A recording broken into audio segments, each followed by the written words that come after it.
I grew up in Hollow Creek, a speck of a town tucked into the folds of the Appalachian Mountains, where the hills rise like ancient guardians and the forests whisper secrets that no one dares to repeat.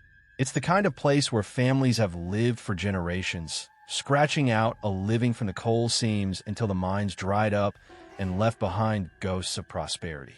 My folks were no different. Dad worked the pits until black lung took him too young, and Mom raised me and my sister on stories of the old days when a land was kinder.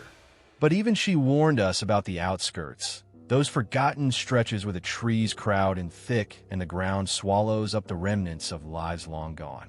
Cabins out there, she'd say, ain't meant for the living anymore. They're for the echoes. Last summer, I found myself drawn back to those warnings. I'd been away for years, chasing work in the city, but after a bad breakup and a string of dead-end jobs, I returned to Hollow Creek to lick my wounds. The town hadn't changed much. Same weathered storefronts, same faces etched with the quiet resignation of mountain folk. I stayed in my childhood home, now empty since Mom passed, and the silence there gnawed at me. To fill the days, I took to wandering the back roads, scavenging for bits of history. Folks around here call it picking, but it's really just a way to pass time without thinking too hard. Old tools, furniture, anything that might fetch a few bucks at the flea market down in the valley. That's how I ended up at that cabin on the edge of town, the one perched on a ridge overlooking what used to be the main mining trail. It was a hot afternoon, the kind where the air shimmers and the cicadas drone like a distant warning. I'd hiked up from the main road, following an overgrown path that snaked through brambles and wild rhododendrons.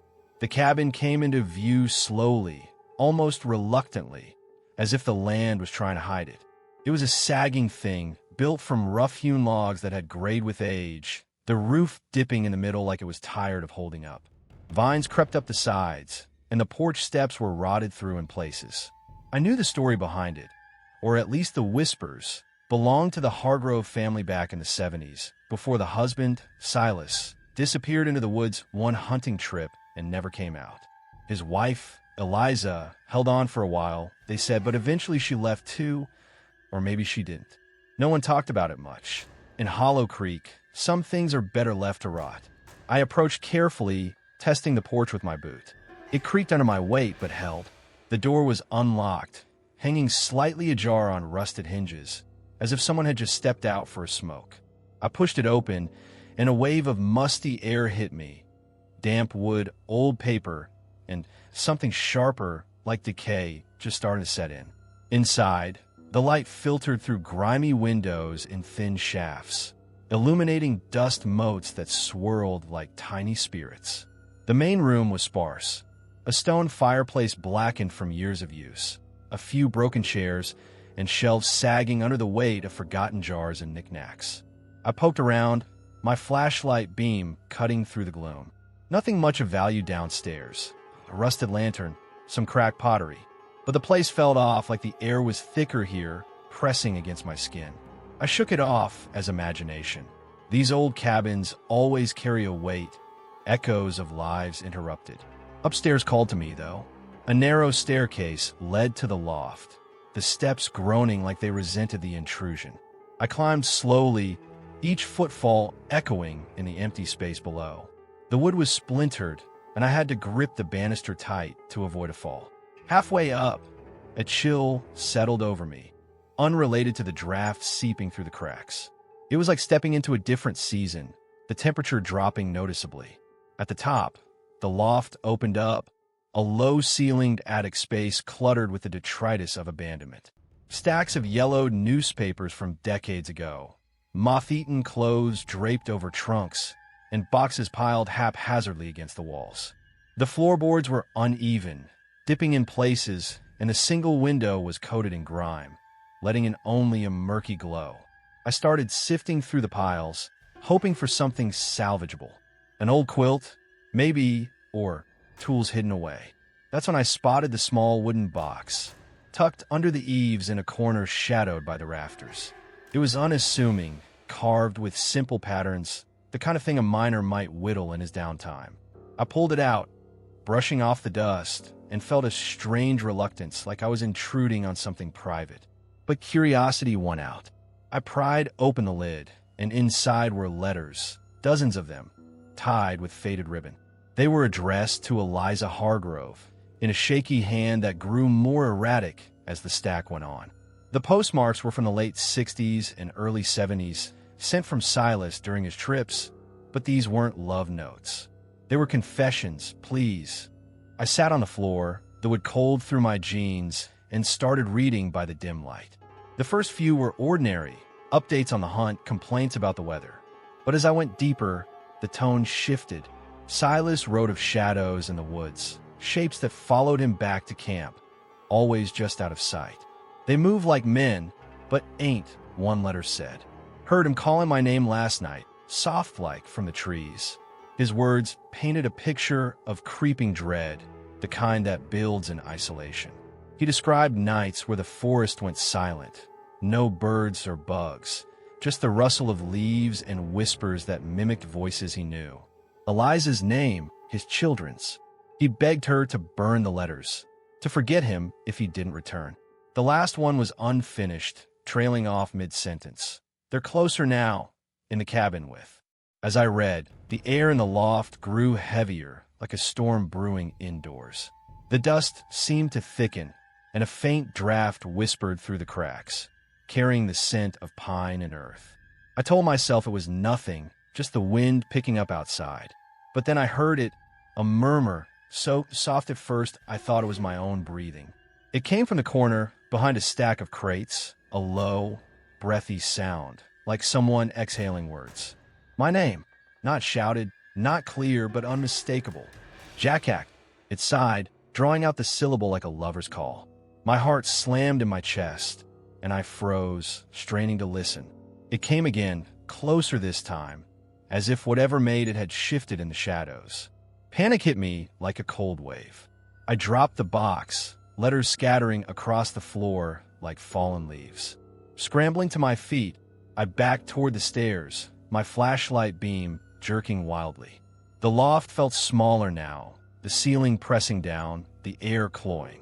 I glanced back once, and in the dimness, I swore I saw movement, a shape unfolding from the eaves, tall and thin, but gone when I blinked. I didn't wait for confirmation.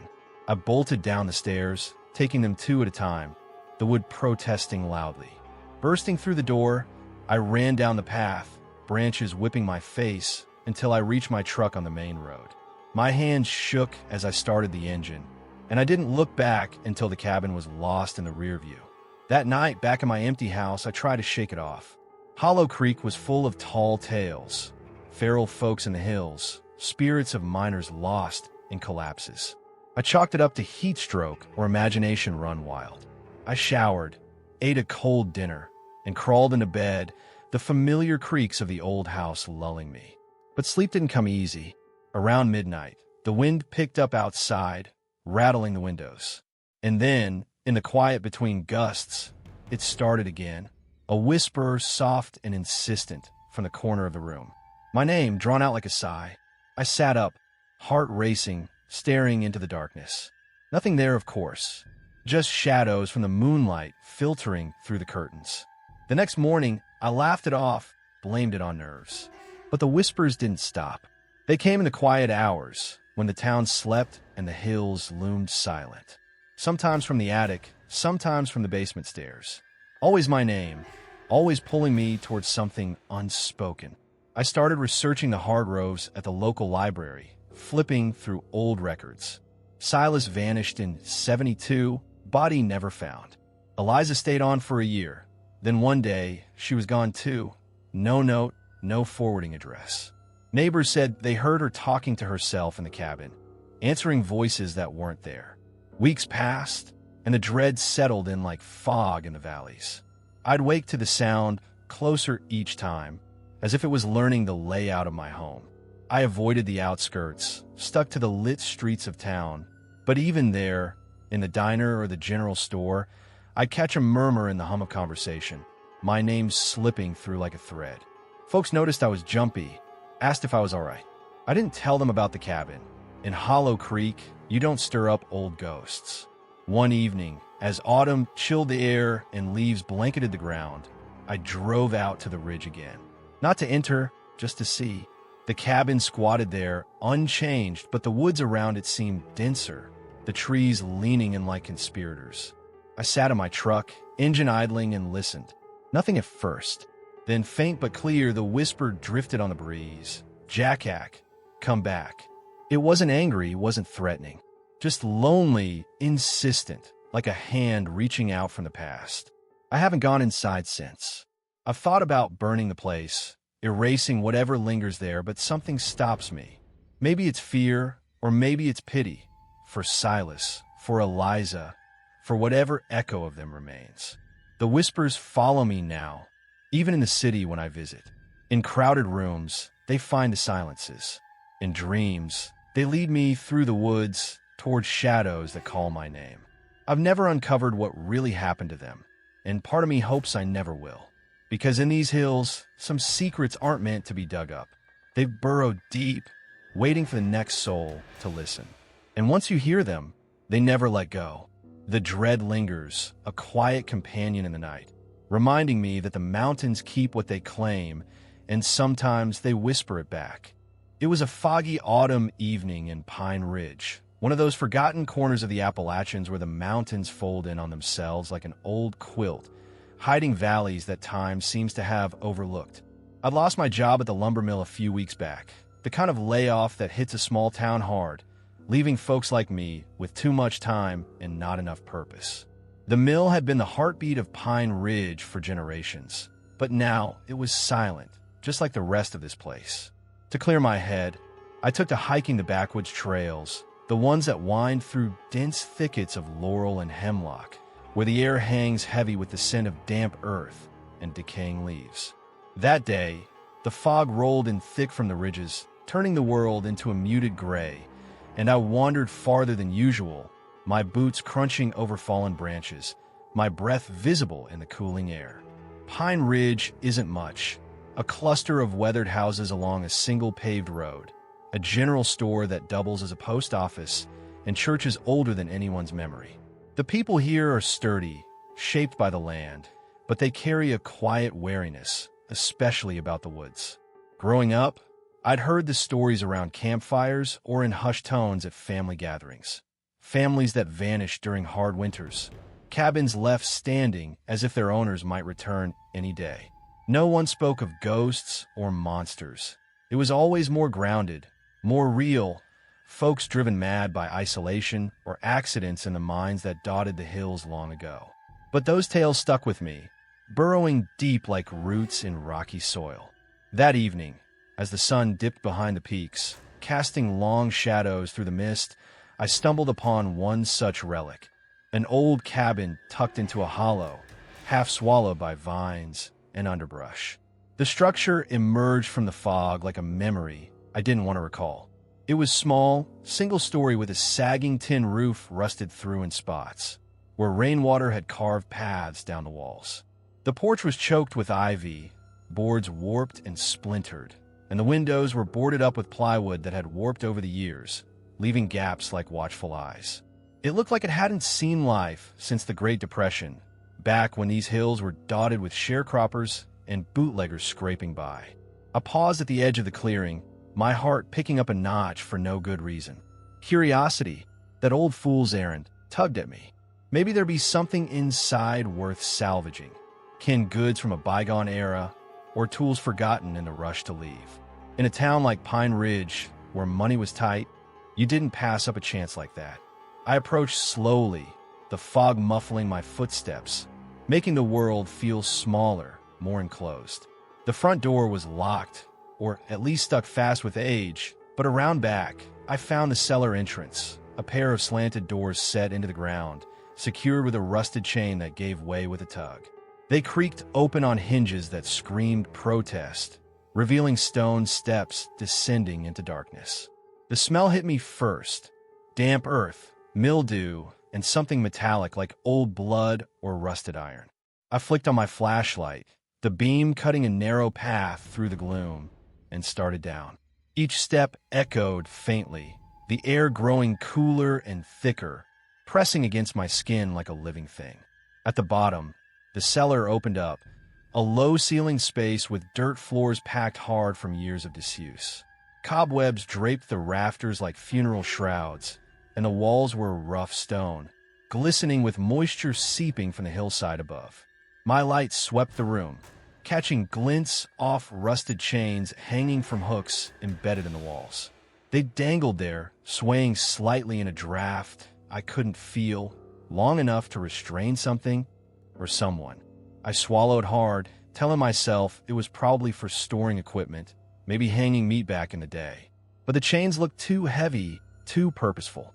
In the far corner, my beam landed on a makeshift bed, a pallet of straw-stuffed mattress, covered in stained blankets that reeked of mold even from a distance.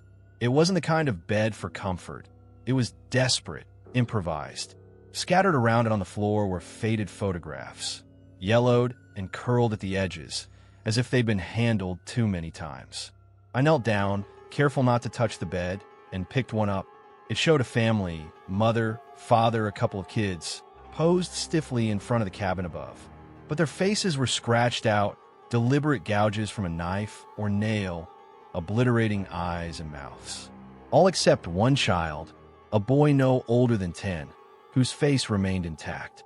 His eyes stared out from the photo, wide and unblinking, seeming to follow the beam of my light as I moved it. A shiver ran through me, unrelated to the chill. Who would do that? Some act of rage or madness. I sifted through more photos, similar scenes, holidays maybe, or everyday moments, but always the same defacement, leaving only that boy's gaze intact. The silence down there was absolute, like the world above had vanished, swallowed by the fog. No birdsong filtered through, no rustle of leaves. Just my breathing, ragged now, and the distant drip of water somewhere in the shadows. I should have left then, climbed those steps and sealed the doors behind me. But something held me, the pull of unspoken stories, the kind that these mountains hoard like buried coal. I lingered, examining the photos, piecing together fragments of a life erased. That's when the scraping started. Soft at first, like nails dragging lightly across wood, coming from the darkness beyond the beam's reach. I froze, heart pounding in my ears, straining to listen. It stopped, then resumed, slow, deliberate, as if testing my reaction. My mind raced. Rats, maybe, or the house settling. But it didn't sound like that. It was too rhythmic, too intentional. I swung the flashlight toward the sound, illuminating more of the wall, but saw nothing, just stone and shadows. The scraping grew louder, closer, echoing off the low ceiling. I stood up slowly, backing toward the stairs, my boots scuffing the dirt. Convinced now that I wasn't alone, I felt eyes on me, that prickling sensation at the back of my neck. The boy's photo slipped from my hand, fluttering to the ground. As I reached the first step, something cold brushed my ankle, a fleeting touch like fingers grazing skin. I spun around, light jerking wildly, but the cellar was empty. No one there, just the chains swaying gently, the bed undisturbed. Panic surged, hot and sharp. I bolted up the stairs, taking them two at a time, the wood groaning under my weight. Bursting out into the fog, I slammed the doors shut, looping the chain as best I could with shaking hands. The evening had deepened, the mist thicker, turning the woods into a labyrinth. I stumbled back along the trail, branches snagging my jacket, my breath coming in gasps. By the time I reached my truck on the main road, sweat soaked my shirt despite the cold. Driving home through the twisting roads, the fog clung to the windshield like a shroud. I kept glancing in the rearview mirror, half expecting to see something following. At first, it was just paranoia, the play of headlights from distant cars, or trees looming in the haze. But then the shadows started dancing, subtle at first, shapes flickering in the glass that mimicked those defaced faces from the photos. Blurred outlines, mouths scratched away, eyes hollow. I blinked hard, adjusted the mirror, but they persisted, shifting just out of focus. My grip tightened on the wheel, the road narrowing as it wound through the hills. Pine Ridge's lights appeared eventually, a faint glow piercing the fog. and I pulled into my driveway, killing the engine with relief. Inside my small house, I locked the doors, poured a stiff drink, and tried to rationalize it. Old photos, rusty chains, nothing more than relics of a hard life. The touch on my ankle, a draft, or a vine brushing by. The scraping, animals in the walls. But sleep evaded me that night. Lying in bed, the house creaking in the wind, I heard it again, the soft scraping, faint but unmistakable, like nails on wood from beneath the floorboards. I sat up, listening, but it faded when I moved. The next morning, I avoided the mirror, but when I finally looked, my reflection seemed off, shadows under my eyes that weren't just from lack of sleep. At the general store, I casually asked old Mr. Harlan about the cabin in the hollow. He paused, his weathered face tightening. "Best not to poke around the places," he said, bagging my groceries. Folks disappeared back in the 30s. Whole family, gone overnight. Some say the boy survived, hid out, but he was never right after. Whispers say he scratched their faces out of pictures, like he was erasing him. He wouldn't say more, just shook his head and changed the subject. Days turned to weeks, and I threw myself into job hunting, driving to nearby towns for interviews, anything to stay busy. But the woods called to me in quiet moments, that cabin lurking in my thoughts like an unfinished sentence. I'd dream of the cellar, descending those steps only to find the boy's photo waiting, his eyes following me as the scraping grew louder, walls closing in. Waking in a sweat, I'd hear it echo in the silence of my room. Nails on wood, patient and persistent. I avoided the backwoods trails, stuck to the roads. But even in town, shadows seemed to linger longer, faces and crowds blurring at the edges. One rainy afternoon, I drove past the trailhead, slowing without meaning to. The fog had returned, blanketing the hills, and for a moment, I swore I saw movement in the trees, a small figure, fleeting, like a child darting into the underbrush. I sped up, heart racing, but the rear view caught it again. Shadows dancing, faces defaced, watching. In Pine Ridge, folks whisper about those disappeared families, cabins hiding truths too dark to speak aloud. I've thought about going back, sealing that cellar for good, but fear stops me cold. The scraping haunts my dreams now, a quiet dread that something followed me out of that hollow, biding its time in the shadows of my life.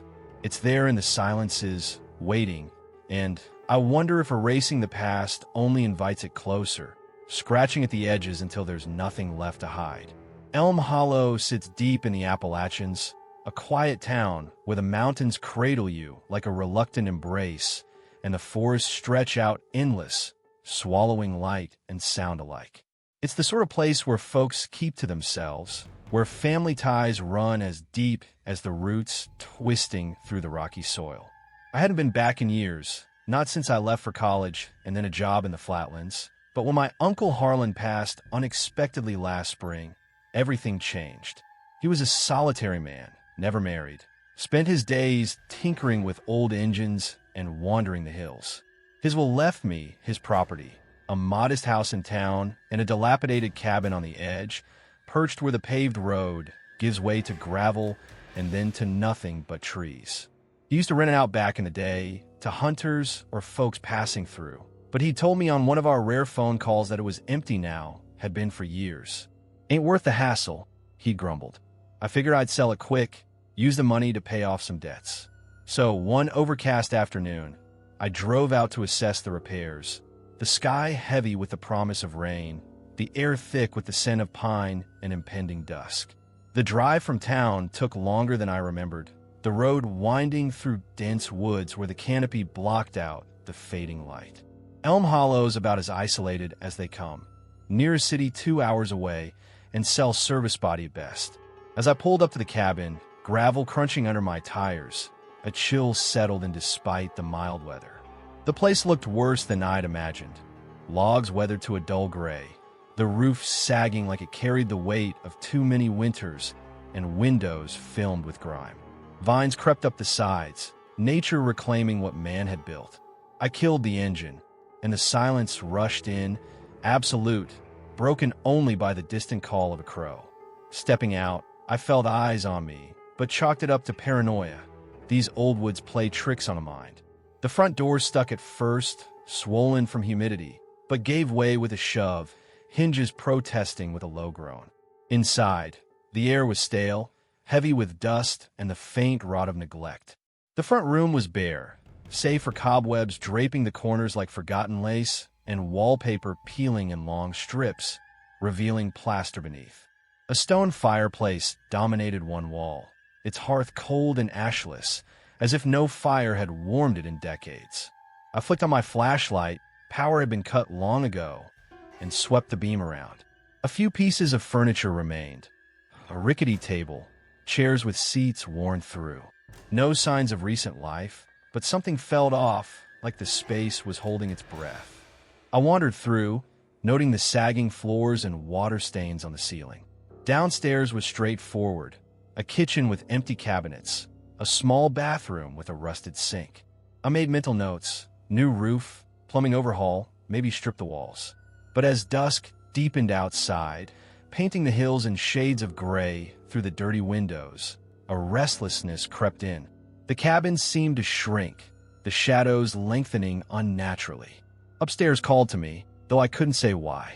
The staircase was narrow, treads worn smooth from years of footsteps, and as I climbed, the floorboards groaned under my weight, almost like they were alive, protesting the intrusion. Each step echoed louder than it should, amplifying the quiet. At the top, a short hallway led to a single bedroom, the door ajar. I pushed it open, and the room unfolded in the flashlight's glow. A bare mattress on a metal frame, a dresser with drawers hanging open, empty. But what caught my eye was the single chair facing the window, positioned like a sentinel overlooking the dense forest beyond. The woods pressed close there, trees crowding the glass as if trying to peer in. On the nightstand beside the bed sat a journal, leather-bound and cracked with age, pages yellowed. Curiosity overrode the growing unease. I picked it up, dust puffing into the air. The entries were in my uncle's hand, spare, factual at first, notes on repairs or tenants from years back. But as I flipped through, the tone shifted. Dates jumped erratically, words scrawled hasty. Heard noises again last night from above. Thought it was raccoons, but no droppings. Deeper in, the writing grew frantic. It's not empty. Something's up there, watching. The last entry stopped mid-sentence. It watches from the trees. A shiver ran down my spine, unrelated to the cooling air. Harlan wasn't one for flights of fancy. He was pragmatic, grounded. I set the journal down, glancing at the window. The forest stared back, branches like skeletal fingers against the twilight sky. Night was falling fast now, the gray deepening to black, and with it came a hush over the hills. No crickets, no wind rustling leaves. Just the cabin's creaks and my own breathing. That's when the tapping started. Slow at first, rhythmic from the attic above, like footsteps pacing deliberately across the boards. Tap, tap, tap. I froze, heart thudding.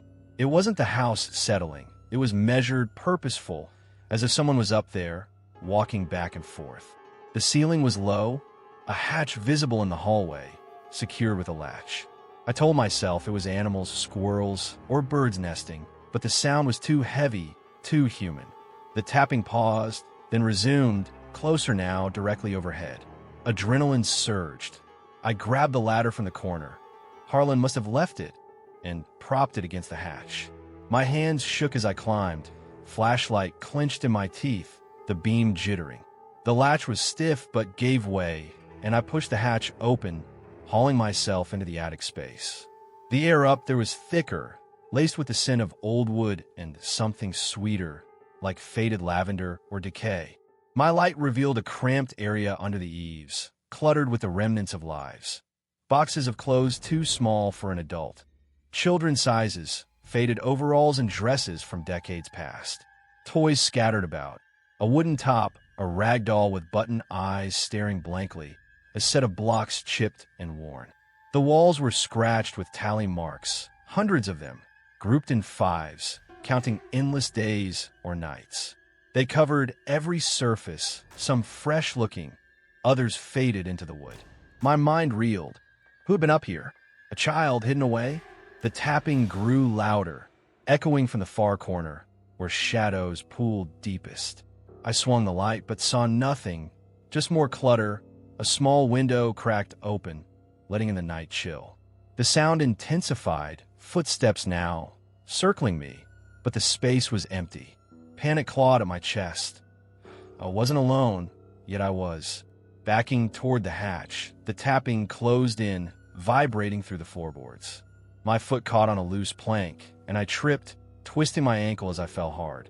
Pain shot up my leg, flashlight clattering away, its beam spinning wildly across the walls, illuminating the tallies in stark relief. As I lay there, gasping, a whisper slithered through the air, soft, almost childlike, "Stay." It wasn't from any direction. It filled the space, intimate like breath on my ear. No one was there, but the word hung, pleading or commanding, I couldn't tell. Terror propelled me. I crawled to the hatch, ignoring the fire in my ankle, and lowered myself down the ladder, rungs slick under my palms. The whisper followed, faint but insistent. "Stay, stay." I hit the floor below, slamming the hatch shut, and hobbled down the stairs, each step of agony. Bursting out the front door, I collapsed on the porch, gulping night air thick with fog rolling in from the woods. I drove back to town that night, ankle throbbing, mind racing. Elm Hollow's streets were empty, porch lights flickering like wary eyes. At Harlan's old house, my house now, I bandaged my foot, popped some painkillers, and tried to sleep.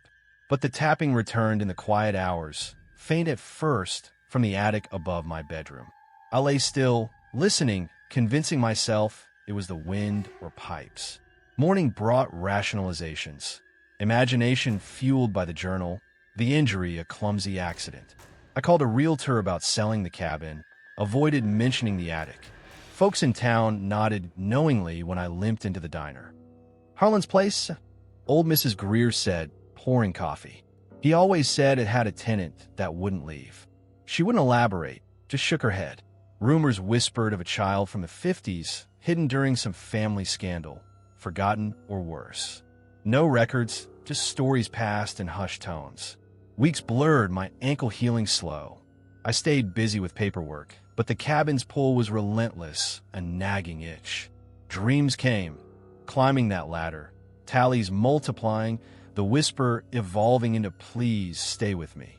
I'd wake to the tapping, rhythmic in the night, pacing overhead. I checked my attic once, flashlight in hand, empty, dust undisturbed. But the sound persisted, migrating to closets, under the bed, always just out of reach. Friends from out of town laughed it off when I hinted, said it was grief or isolation playing tricks. Maybe they're right. These mountains breed loneliness, fermented into something darker. One stormy evening, rain lashing the windows, I sat by the fire, journal in lap. I'd taken it from the cabin, couldn't say why. The tapping started again, louder from the ceiling. I stared up, heart pounding, and for a moment, the whisper returned, "Stay." Not threatening, but sorrowful like a lost soul reaching out. I haven't gone back to the cabin. Hired folks to clear it out, but they reported nothing unusual, just junk. Yet in Elm Hollow, the presence lingers, a subtle reminder that some tenants never truly leave. It follows in the quiet, the tapping a companion now, echoing the tally marks of days endured alone. I wonder if Harlan heard it too, if that's why he stayed solitary. The dread simmers low, a confusion of pity and fear, leaving me to question what's real in these hills, and whether staying means joining whatever watches from the trees, unseen but ever present. Cedar Gap is one of those little Appalachian hamlets you only find if you're already lost or looking to be. A handful of houses hugging a single switchback road, a white clapboard church with a steeple that leans a little to the left, and a creek that runs brown most of the year.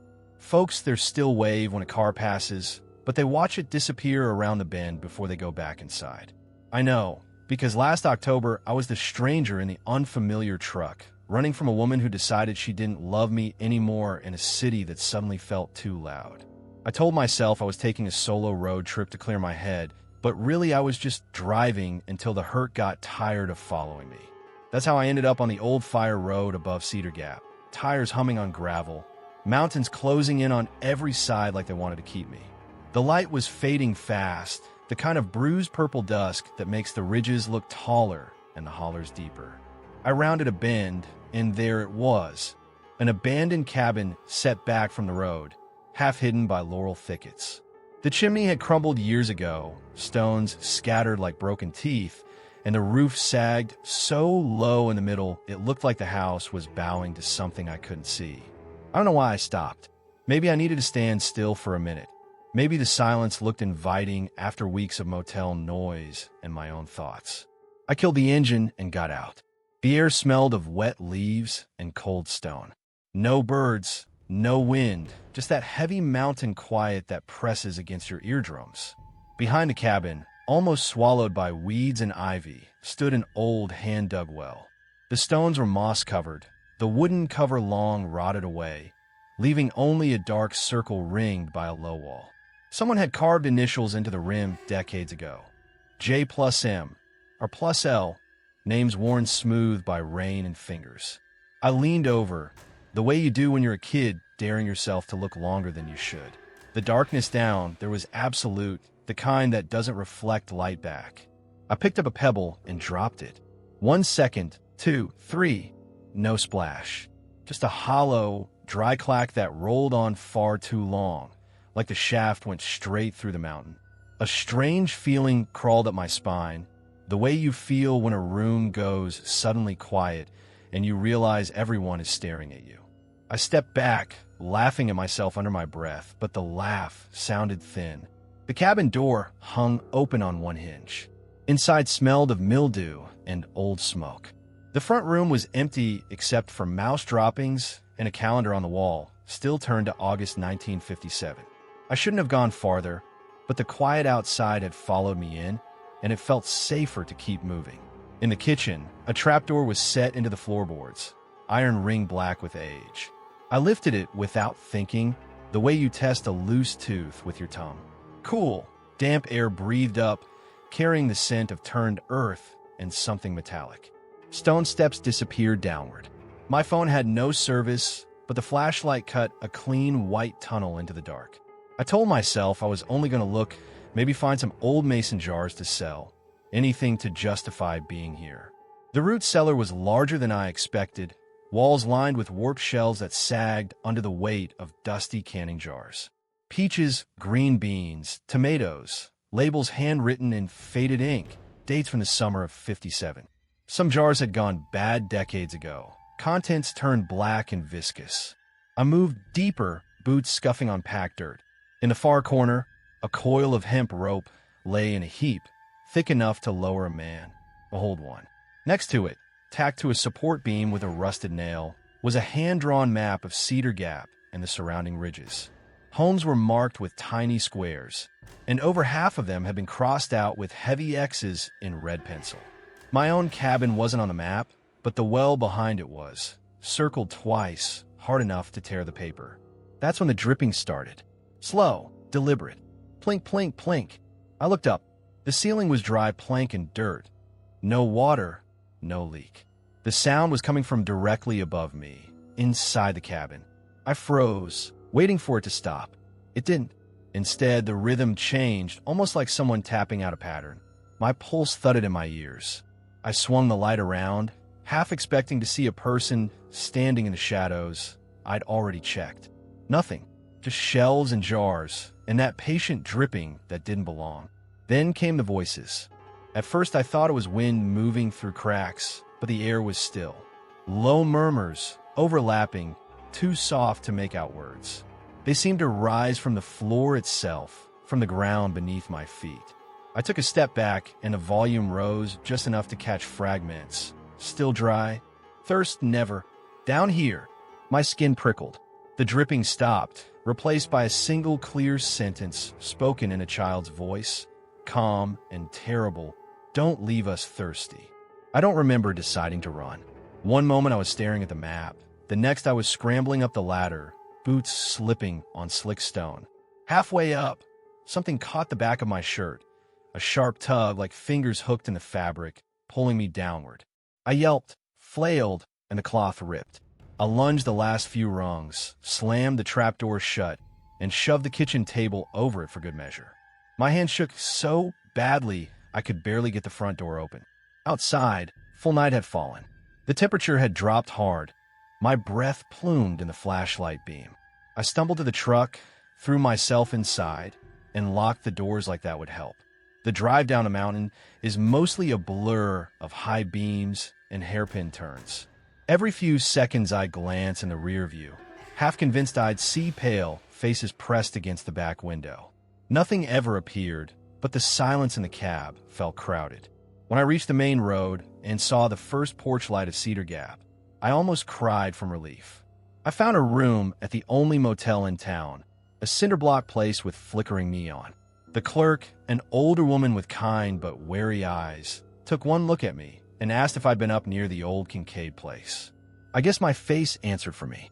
She poured me coffee without being asked and said, real quiet, "Folks around here don't draw water from that well no more. Not since the drought of '57.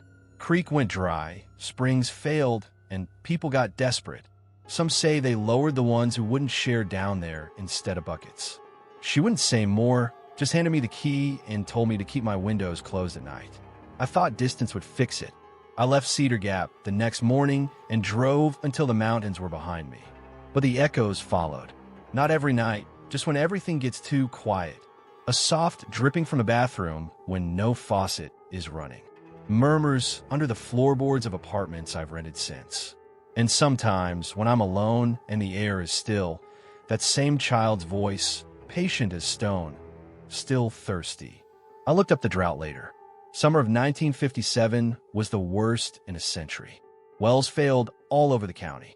Bodies were never found for 3 families that vanished from the ridge above Cedar Gap. The official cause was left for work elsewhere. No one ever filled in that well.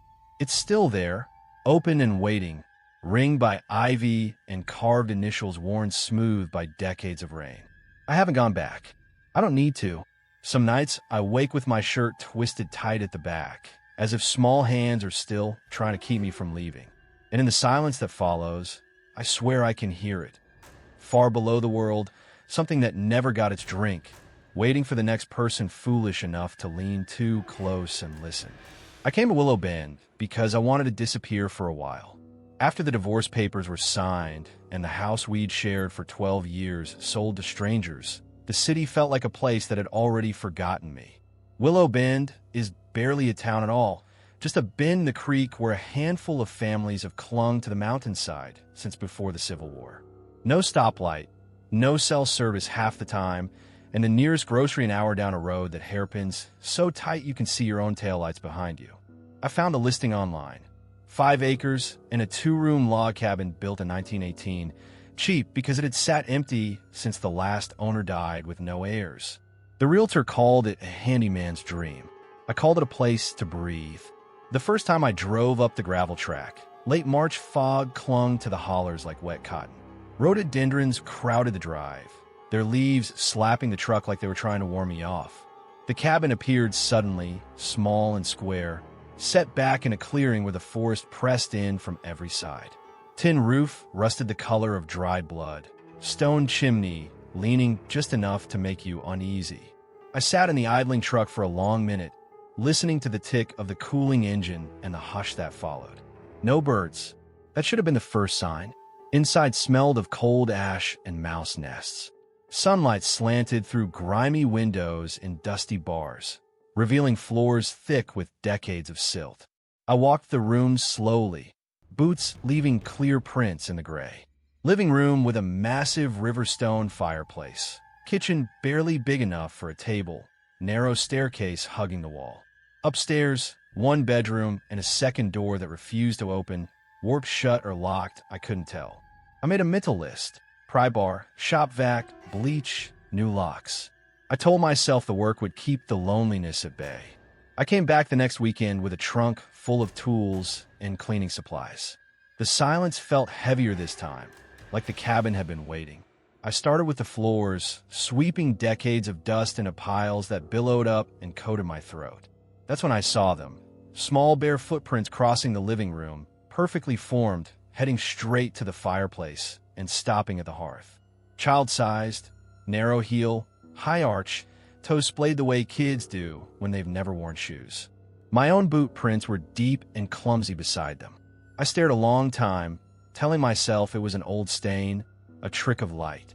But when I swept over them, the broom passed right through, and the print stayed, clear as frost on a window. I followed them upstairs because I could not follow. The footprints climbed each step, faint but deliberate, then crossed the landing to the locked door. My pry bar made quick work of the swollen frame. The door swung inward on hinges that didn't make sound. It was a nursery, everything frozen the way grief freezes a room. A crib with spindles painted sky blue, peeling now. A rocking horse whose mane had once been real horsehair, now moth-eaten and staring with one glass eye. Faded murals on the walls, forests of pine and oak, a path winding away into darkness. Tiny handprints in brown paint along the bottom like children had walked there once and never come back. A layer of dust lay over everything, thick and undisturbed except for those same small prints that entered the room and circled the crib 3 times before stopping at the foot of it. In the crib lay a rag doll, hand-sewn, dress once yellow, now the color of weak tea. Its button eyes were mismatched, one brown, one pale blue, and they looked wet, as if someone had cried on them recently. I stood in the doorway longer than I should have. The temperature in that room was colder than the rest of the house, cold enough that my breath showed. I told myself to take pictures for the insurance adjuster, to document water damage, anything practical. But my phone stayed in my pocket. I couldn't shake the feeling that if I turned my back, something small would move. I worked downstairs the rest of the afternoon, trying to outrun the unease. By dusk, I had the living room cleared, windows cracked to let the staleness out. Outside, the wind picked up, moving through the trees with a sound like women whispering secrets. I was hauling trash bags to the truck when I glanced back through the open door and saw fresh prints in the dust I just swept. Small, bare, circling the room exactly where I'd been standing minutes before. My skin went tight all over.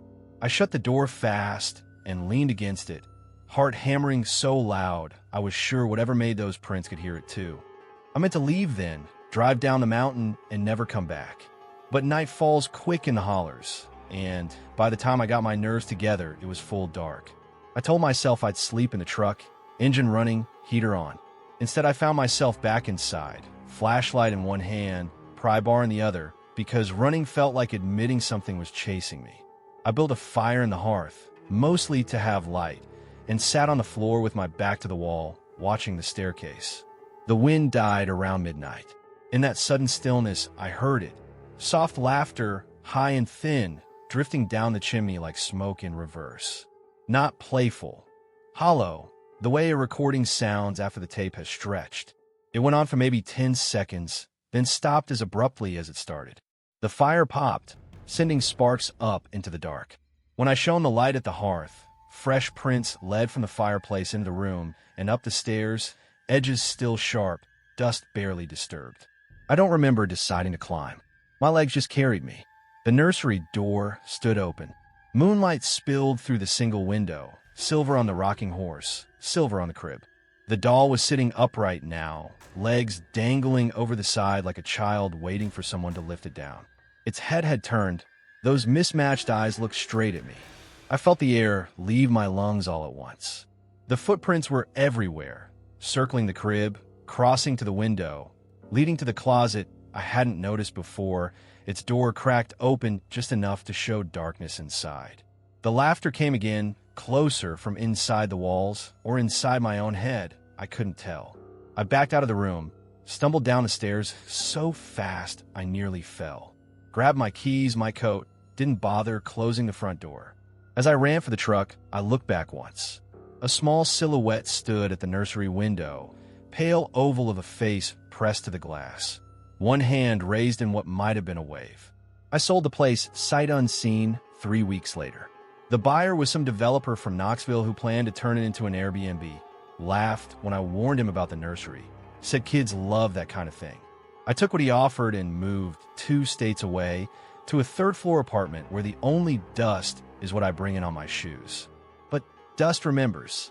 It gathers in corners I swear I cleaned the day before, forming small bare footprints that stop at the heating vent or lead to the closet I keep locked because I don't need the extra storage. Sometimes when the radiator knocks and the rooms go quiet, I hear it. Faint laughter, hollow and patient, traveling through the ducts like it's looking for a new chimney to climb. I never had children. My ex and I tried, but it never happened. Maybe that's why it followed me. Maybe some things lost in the woods don't stay lost. They just keep walking until they find a house that still has room for one more small pair of feet. I keep the lights on now, and every morning I sweep. But the prints always come back, patient as grief, leading nowhere and everywhere at once. Oak Hollow isn't on most maps anymore. You have to know it's there, tucked in a crease of the Blue Ridge where the ridges fold so tight the sun only finds the valley floor for a few hours a day.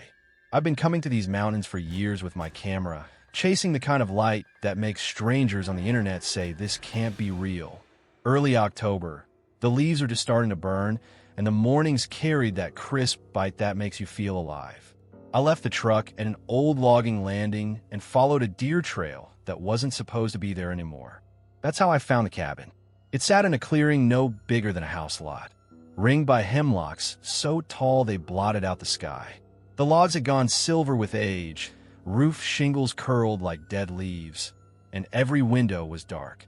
The front door hung open a hand's breadth, as though someone had stepped out for firewood and never came back. I hesitated on the threshold the way you do when you feel a place watching you. But the light inside was perfect, soft and golden, dust floating like slow snow. I told myself I'd only shoot a few frames and leave. Inside smelled of old paper and cold stone. Furniture wore white sheets the way bodies wear shrouds, shapes of chairs, and a sofa frozen mid-gesture. A kitchen calendar still showed October 1982, the kind with a picture of a covered bridge and a Bible verse underneath. I moved quietly, the way you do in someone else's grief. The floorboards only creaked once, a tired sigh, then accepted my weight. I took pictures of the light falling across the sheets, the calendar, the single coffee cup left on the table with a brown ring inside like a dried tear. At the end of a short hallway, one door stood apart from the rest. It was solid oak, newer than the others, fitted with a hasp and a heavy padlock wrapped in rusted chain. The chain was thick, the kind you use on a gate, not a bedroom. Someone had wanted to keep whatever was behind it, either in or out. I should have left it alone. Instead, I went back to the truck for the short crowbar I keep under the seat. The lock was so old it crumbled when I twisted. The chain slithered to the floor like something alive. The room beyond was a study, or had been. Books lined 3 walls, leather spines cracked, titles I couldn't read in the dimness. A roll-top desk stood open, papers spilling out like entrails. My flashlight picked up handwriting on yellowed pages, frantic, slanted. I stepped inside, and the temperature dropped 10 degrees in a heartbeat, the way it does when you open a freezer door. The air tasted metallic. I started reading where the pages lay open. The writer, a man named Elias Ward, had lived here alone after his wife died in childbirth. The entries began ordinary enough. Notes on weather, repairs, how many jars of beans he'd put up. Then the tone changed. Lights in the forest at night, steady and low, not like lanterns. Shapes at the windows that were gone when he opened the door. Footprints around the cabin that weren't his, too narrow, too long between heel and toe. He wrote about hearing scratching inside the walls after dark, soft at first, then impatient. He boarded windows. He nailed the study door shut from the inside and slept with a hammer. The last pages were barely legible. They learned the sound of the latch. They're inside now. God forgive me for letting them in. While I read, the scratching began. It came from behind the bookshelves, slow and deliberate, like fingernails testing for weakness. Not rats. Rats scurry. This was patient, the way a prisoner works at mortar 1 grain at a time. I swung the light around. The room was empty except for me and the ghost of Elias Ward's terror. The scratching moved, circling, now from the left wall, now the right, always just out of sight. The shadows in the corners thickened, stretching toward me like spilled ink. My breath fogged, though I wasn't cold anymore. Only hollow, the way you feel right before you pass out. I backed toward the door, and the handle wouldn't turn. The crowbar was still in my hand. I jammed it into the crack and heaved. Wood splintered, but the door held as if someone on the other side was pulling just as hard. The scratching became frantic, a dry skittering all around me, above me, beneath the floorboards. A low growl rolled out of the walls. Not animal, not human, just the sound of something hungry realizing the meal is almost free. I hit the door again and again until the frame gave with a tire crack. I stumbled into the hallway, slammed what was left of the door, and ran. Behind me, the growl followed, low and wet, echoing down the corridor like it had learned the shape of the house. I burst out the front door into night, so complete the stars looked close enough to touch. My truck was 50 yards away, but the clearing felt miles wide. I didn't look back until I had the engine roaring. In the rearview mirror, every window of the cabin glowed with a sickly yellow light that hadn't been there before, and for one heartbeat, I saw silhouettes crowded against the glass, tall, thin, heads tilted like they were listening for my truck to fade. I drove until the road turned to pavement and the mountains loosened their grip. I never went back for the crowbar. Oak Hollow folks don't speak of the workplace. If you ask, they look past you and change the subject. One old man at the gas pump told me Elias had been a quiet neighbor until the winter of '82, when his chimney stopped smoking and nobody checked because nobody wanted to. Searchers found the house empty, food still on the table, one door in the hallway torn off its hinges from the inside. They burned what papers they could find and nailed the place shut, but nails don't hold what was never outside to begin with. I thought distance would bury it. I moved 3 hours away, took an apartment above a laundromat where the dryers rumble all night. But some sounds travel farther than miles.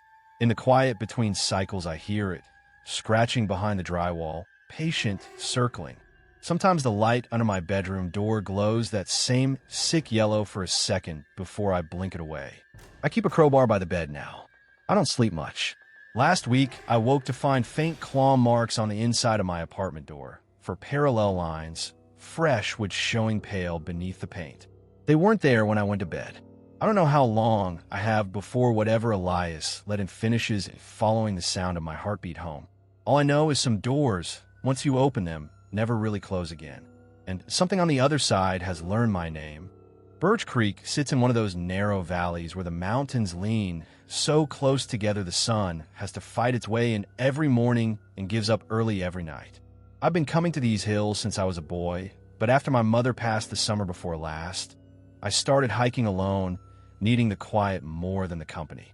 That particular afternoon in late July, the air hung thick and still, the kind of heat that makes the cicadas sound drunk.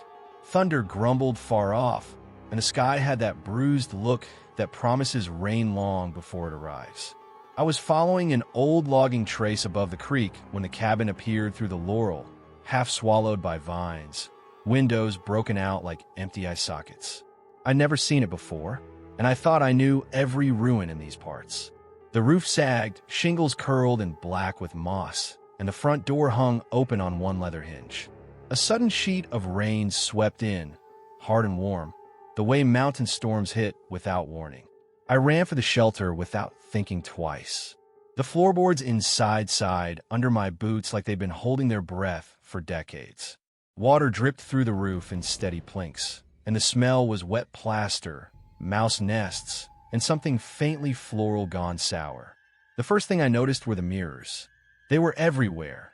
A tall one leaning against the far wall, a small hand mirror on the mantel, a cracked cheval in the corner, even a big oval one still nailed above what used to be a fireplace.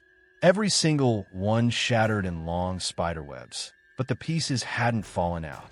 They hung in the frames like jagged teeth, catching what little light leaked through the broken windows and throwing it back wrong. My reflection looked sick in them, skin too pale, eyes too dark, mouth stretched in a smile I wasn't making. I laughed at myself, nervous the way you get when you're alone and something feels off.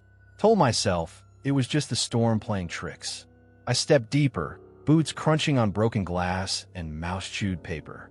The rain hammered the tin roof now, loud enough to drown everything else. In the corner stood a vanity, once white, paint bubbled and peeling. Its mirror was cracked clean down the middle, splitting my face in two when I leaned in. On the vanity lay combs matted with gray hair, a powder puffed stiff with age, and a silver locket on a broken chain. I picked it up because my hands needed something to do. Inside was a tiny photograph, sepia and curling at the edges. A woman, maybe 30, dark hair pinned up, eyes wide and serious. Something about the shape of her face, the set of her mouth, made my stomach drop. She looked like my mother at that age. Same cheekbones, same slight tilt of the head. I closed the locket fast, but the resemblance clung to me like damp. That's when I saw the movement. Not in the room, in the mirror. Behind my own shoulder, a blur at first, like someone passing quickly. I spun around. Nothing. Just the empty room and the rain. I faced the glass again and told myself it was a trick of the fractured surface. A piece of me reflected from a weird angle. But the figure was there again, closer this time, standing just at the edge of the frame. Tall, thin, head tilted the way people do when they're trying to remember your name. The face was wrong, blurred in places, sharp in others, like a photograph left in water too long. I stepped back, and the reflection didn't follow exactly. It lingered a second longer, as though it had to think about moving. The rain eased to a steady hiss. I should have left then. Instead, I moved from mirror to mirror, chasing the thing I didn't want to see. In each one, it grew clearer. The clothes were old-fashioned, dark dress with a high collar, hair long and loose now, hanging over the face in wet strings. And the eyes, Lord, the eyes were holes, not black, but empty, like someone had scraped the color out. I recognized the dress from the locket photo. Same tiny buttons down the front, same tear at the hem. My breathing went shallow. I backed toward the door, unable to look away. In every shard, in every fractured piece, she was closer, stepping out of the glass itself, bare feet silent on the dusty floor. The temperature in the room plummeted. I could see my breath. The storm outside had quieted to a whisper, but inside the air felt thick, like trying to breathe under blankets. I grabbed the nearest mirror, an old-hand mirror on the floor, and smashed it against the hearth. The glass exploded into silver dust and sharp crescents. For a heartbeat, the room was full of her, dozens of broken reflections all rushing toward me at once, mouths open in shapes that might have been my name. I bolted. My hand caught the jagged edge of the big, oval mirror as I passed, slicing deep across the palm. Blood ran hot down my wrist, spattering the floorboards. I didn't feel the pain yet, only the need to be outside, away from those eyes. The rain had stopped. The forest steamed in the sudden hush. I ran until the cabin was lost behind curtains of green, until my lungs burned and the cut in my hand throbbed in time with my heart. I never went back for my pack, my camera, anything. Drove straight down the mountain with blood soaking my jeans, wrapped my hand at the little clinic in town. The nurse asked what happened. I told her I fell. She stitched me up without another question, the way people here do when they know some stories aren't worth the telling. The cut healed clean, left a pale scar shaped like a crescent moon. But mirrors started acting strange after that. In my bathroom at home, I'll catch a flicker in the corner of the glass, a shape just behind my shoulder that's gone when I turn. In store windows, in the black screen of my phone at night, always at the edge, always watching. Sometimes the reflection smiles a second after I do, or doesn't smile at all. I stopped looking people in the eye because I'm afraid I'll see her emptiness staring back from inside them. Old folks in Birch Creek say, when somebody dies alone up here, especially sudden, especially angry, the mirrors hold on to them. They say if you break one that's caught a soul, it don't set it free, it just makes more doors. I don't know if I believe all that. I only know that some nights, when the house is quiet and the mountains press close outside my windows, I cover every mirror with towels before I go to bed. And still, in the dark, I feel her standing just behind me, patient as grief, waiting for me to look again. The scar on my hand aches when storms come, like it remembers the rain that day, remembers the glass. And sometimes, when I'm not careful, I catch my own reflection tilting its head the way she did, like it's trying to remember my name. Maple Hollow is the kind of place you only find because family is already there. My aunt and uncle had lived in the same clapboard house on the same dirt road since before I was born, and every summer my mother shipped me up for Knoxville to spend a week breathing mountain air and eating more blackberry cobbler than any kid should. I was 17 the last time, old enough to resent being babysat, young enough to think I knew everything. They warned me about the old Carver place the first day I arrived. "Stay clear of that cabin, boy," Uncle Ray said, not looking up from cleaning his rifle. "Ain't nothing up there but rot and bad luck." Aunt Clara just crossed herself and changed the subject. I smiled, nodded, and forgot about it until the afternoon. I needed to be anywhere but inside that house listening to them argue in whispers about money. The trail started behind the barn, faint as a deer path, climbing through laurel so thick the sunlight came down in green shards. An hour in, the woods opened just enough for the cabin to appear, sudden as a slap. It crouched at the edge of a shelf of land, porch sagging like an old man too tired to stand straight. The logs had gone gray-black, roof patched with mismatched tin that rattled softly in the breeze. Every window was blind with boards, but the front door stood open a finger's width, daring me. I told myself I was only going to take a couple pictures with the little Canon my dad had given me, prove I wasn't afraid of ghost stories.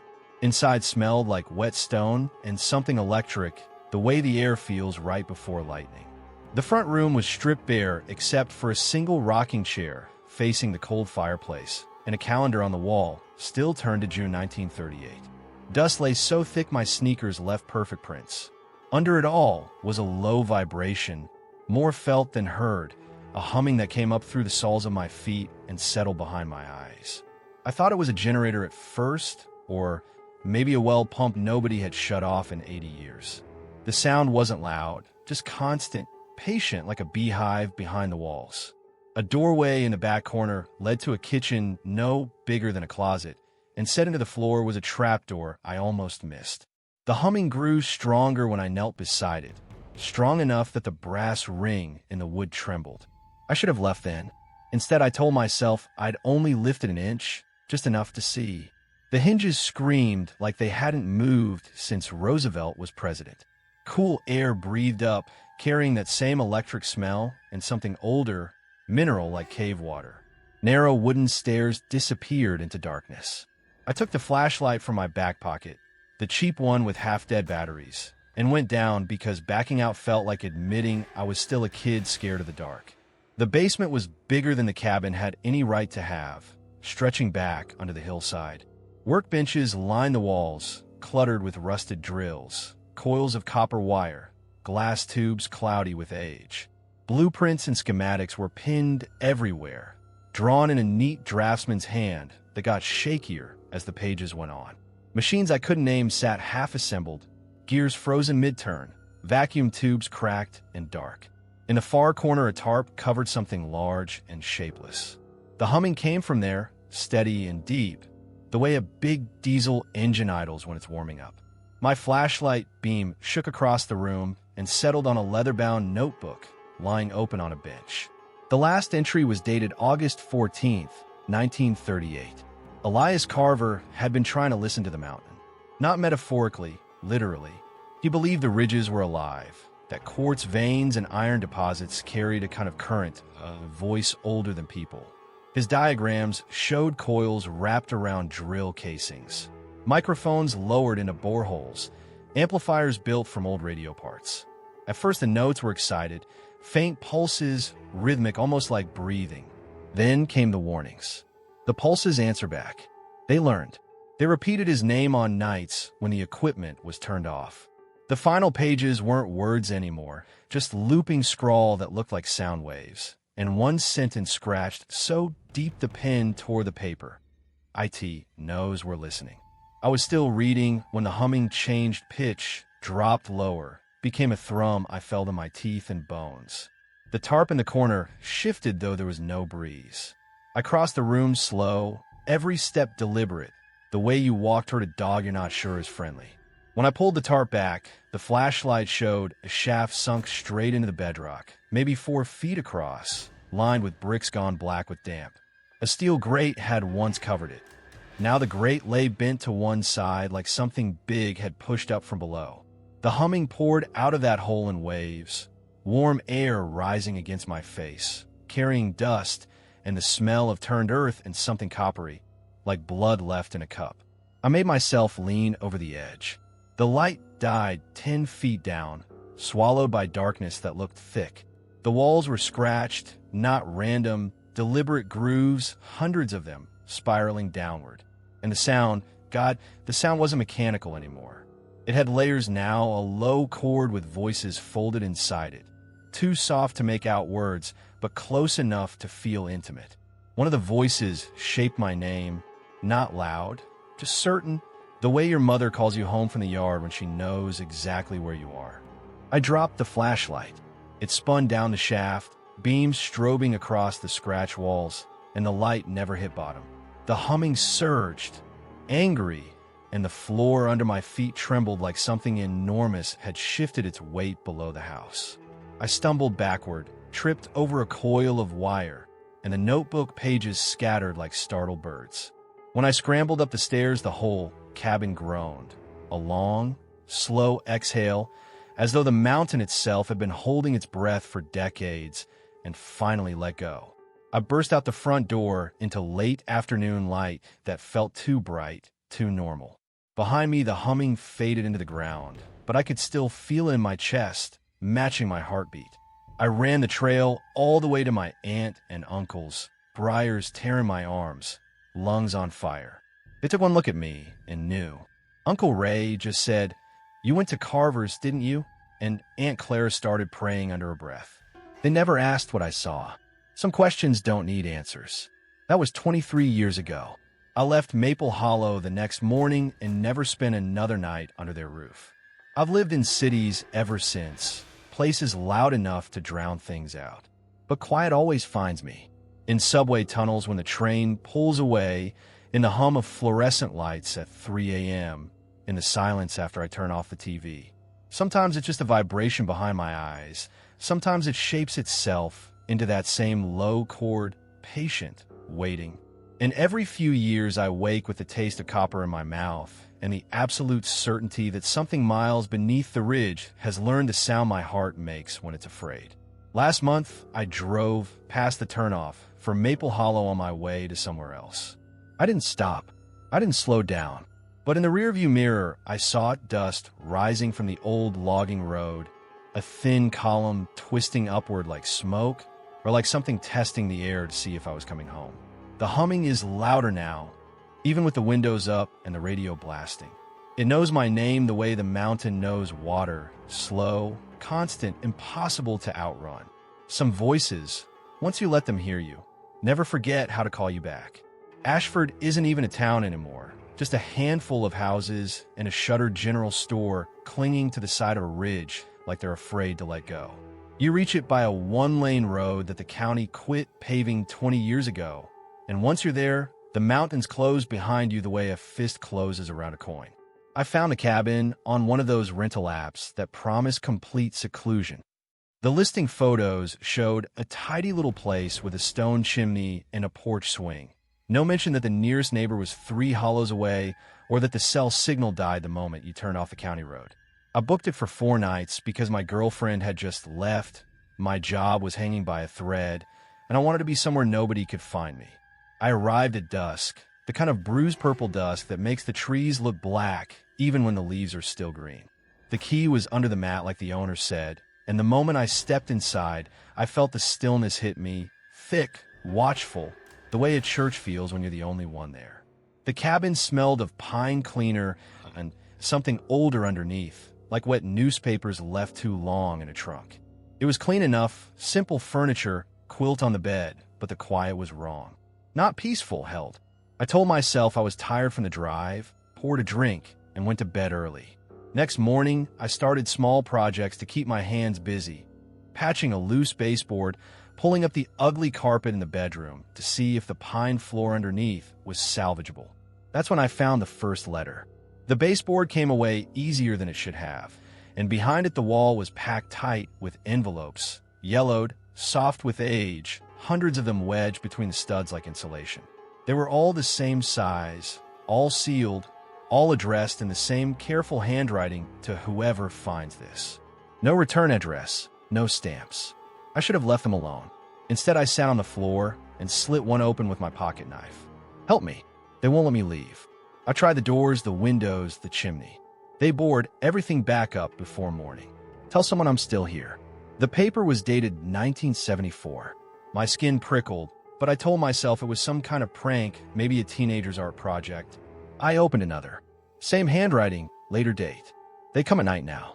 I hear them walking between the walls. They know when I write. They take the letters and hide them again. I kept going. The dates climbed. 1981, 1987, 1992, 2003, 2011. The handwriting stayed steady, almost calm, like the person had accepted their fate but still needed to speak. They described scratching out maps on the inside of the plaster, try to find a way through the crawl space, the attic, the root cellar that didn't exist on any blueprint. Every escape route ended the same. A dead end, a bricked-up opening, footsteps following close behind. By afternoon, I had torn half the bedroom wall open with a pry bar and a hammer, insulation and mouse nests spilling out like entrails. The letters kept coming, dozens, then hundreds, some brittle enough to crumble when I touched them. Behind one section of lath, I found the maps the writer had mentioned. Crude floor plans scratched into the plaster with a nail, arrows pointing to windows that had been boarded over from the outside, tunnels that stopped abruptly in blank plaster. One map had a single sentence carved beneath it. They build the walls back every night. The cabin never felt empty after that. Every creak of the floorboards sounded like someone shifting their weight on the other side of the wall. When the light slanted low through the windows, the shadows between the exposed studs looked too tall, too thin. I kept working because stopping felt worse, ripping paneling in the living room now, finding more letters stuffed behind the fireplace stones, some dated as recent as last year. Same handwriting, same calm, terrible patience. Night came early in October, and with it the rustling started. Soft at first, like wind moving papers, except there was no wind. It came from inside the walls I'd opened, a dry, papery sound, as though hundreds of envelopes were sliding against one another. I stood in the middle of the wrecked bedroom with the hammer still in my hand and listened to it circle the room, slow, deliberate, pausing behind each section of exposed lath like it was taking attendance. I decided to leave. Packed my bag in 30 seconds flat. Didn't even zip it. The front door wouldn't open. The knob turned, the latch clicked, but the door itself might as well have been part of the wall. Same with the back door, the windows. I beat on them until my fist bled. The rustling grew louder, excited, like children chasing a ball they can't quite catch. In the beam of my headlamp, I saw movement between the studs. Pale fingers pushing letters through the cracks, one after another, letting them flutter to the floor at my feet. The newest one was addressed to me. My full name, written in that same careful hand. Inside, a single line. You open the walls. Now you stay. I lost it then. Grabbed the hammer and swung at the nearest window. The glass gave on the third blow, shattering outward into the dark. Cold mountain air rushed in, and with it the smell of wet leaves and distant wood smoke. I dove through head first, shards raking my arms and shoulders, landing hard on the frozen ground outside. Behind me, the rustling stopped as suddenly as it had started. I ran barefoot to the car, blood warm on my skin, threw myself inside, and locked the doors like that would help. I drove down the mountain with the headlights off half the time because my hands wouldn't stop shaking enough to find the switch. Didn't stop until I hit pavement and streetlights and other cars. The cuts took 27 stitches at the urgent care in the next county over. I told them I fell through a window drunk. They didn't ask questions. I thought distance would fix it. I was wrong. 3 months later, back in my apartment in Richmond, I started finding letters in drawers I hadn't opened in weeks. Sealed envelopes, same handwriting, no stamps. The messages are short now.